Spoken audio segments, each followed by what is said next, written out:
Welcome back, guys. Today we are shooting a little bit of a technical recipe.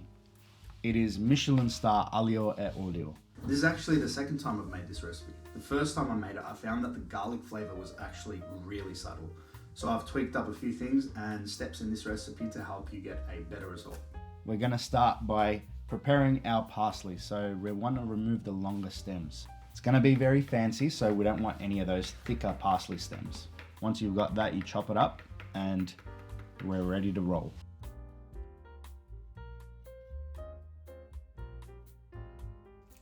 We're gonna use a lot of garlic in this recipe, even though it's a serving for 4. I'm gonna put them in a metal bowl. And now we're just going to rigorously convince them to take their clothes off. I find this method is best and easier because you're using a lot of garlic cloves. I've halved each one down the middle of each clove. Then you're gonna use a knife to pick out the little stems that are in the inside. These are the bitter bits of the garlic. We're not gonna throw any to waste. We're gonna put some aside. We are going to make sauerkraut with that later, so be tuned for that recipe. Put your garlic cloves in a small saucepan. Fill only up to the top of the garlic with cold water. Put it on high heat to boil.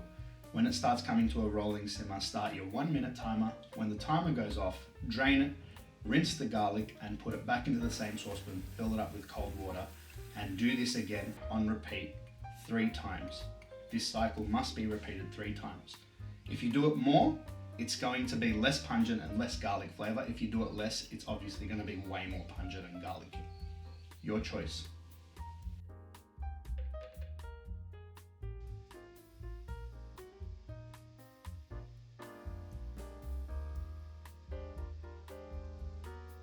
We're gonna reserve about 250 mils of pasta water.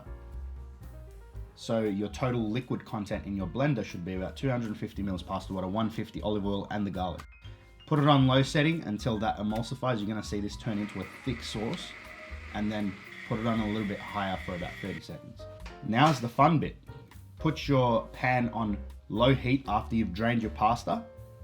Add your sauce, add your parsley, and mix through until everything starts to come together. You'll see that thickened sauce at the bottom. That's what you're going for.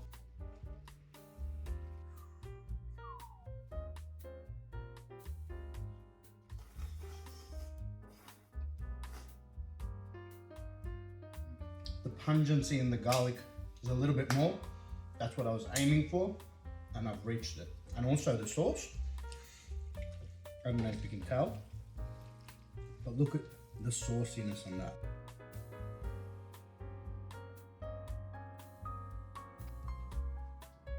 One of my favorite pasta dishes would not be complete with a little bit of chili powder on top. You can use cayenne pepper or chili flakes like I'm using here.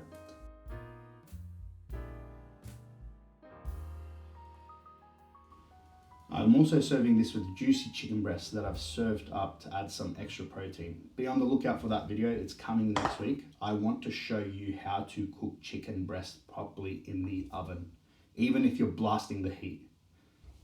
Thank you so much for watching. I'll see you on the next video.